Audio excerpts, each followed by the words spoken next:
Well, it is a reality check that has received attention from literally all over the nation.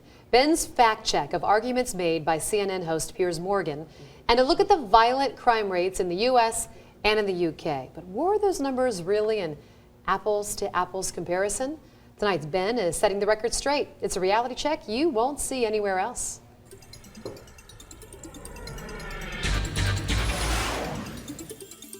Well, last week we took a look at arguments by CNN host Piers Morgan that a lack of guns in the UK have made it safer than the United States. Among the issues we looked at, a comparison of the violent crime rates between the UK and the US. Well, shortly after that reality check aired, I received messages from people living in Britain who told me those numbers were not entirely accurate because the violent crime rate in the UK is figured very differently than it is in the US. A couple of blogs made the same claim, and it turns out they are correct.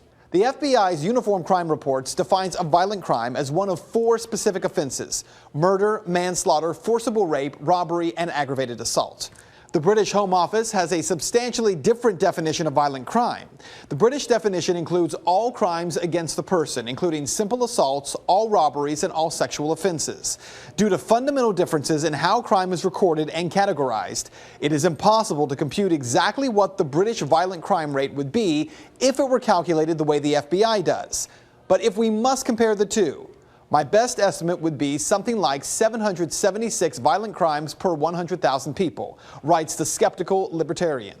So when you break down the apples-to-apples comparison of violent crime rates between the U.S. and Britain, in 2010, the U.S. had 403 incidents per 100,000 people. The violent crime rate in Britain, while difficult to pin down, is at least 776 per 100,000 people. It's still nearly twice the rate as the U.S. But let's face it, the argument over guns in the U.S. is over guns in the U.S. And if the argument over guns is to be intellectually honest, then why is everyone talking about the so-called assault rifles? The argument has been made that the last 4 mass shootings have been with assault rifles. Therefore, a ban on assault rifles is necessary. But according to a report by Mother Jones, since 1982, there have been at least 62 mass shootings in 30 states. Of the 142 guns possessed by the killers, more than 3/4 were obtained legally.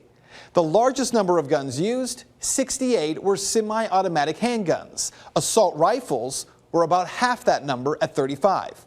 So when the argument is made that the way to protect children is to ban assault rifles and high-capacity magazines, statistically, that number does not hold up.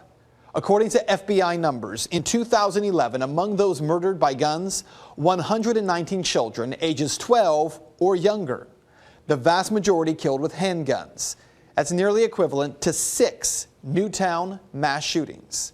So what this means to you is that while we all mourn for the families of those children who were killed in Newtown, we mourn no less for the families of the child killed in a drive-by shooting in Kansas City, or the child caught in a gang shooting crossfire in Chicago. For those who are pro-gun control, why not go after handguns instead of assault rifles? Because according to the numbers, fewer handguns might actually mean one more child being saved, as the president said today is the focus. For people like Piers Morgan, who says he's not calling for a handgun ban, is it fair to ask, why not?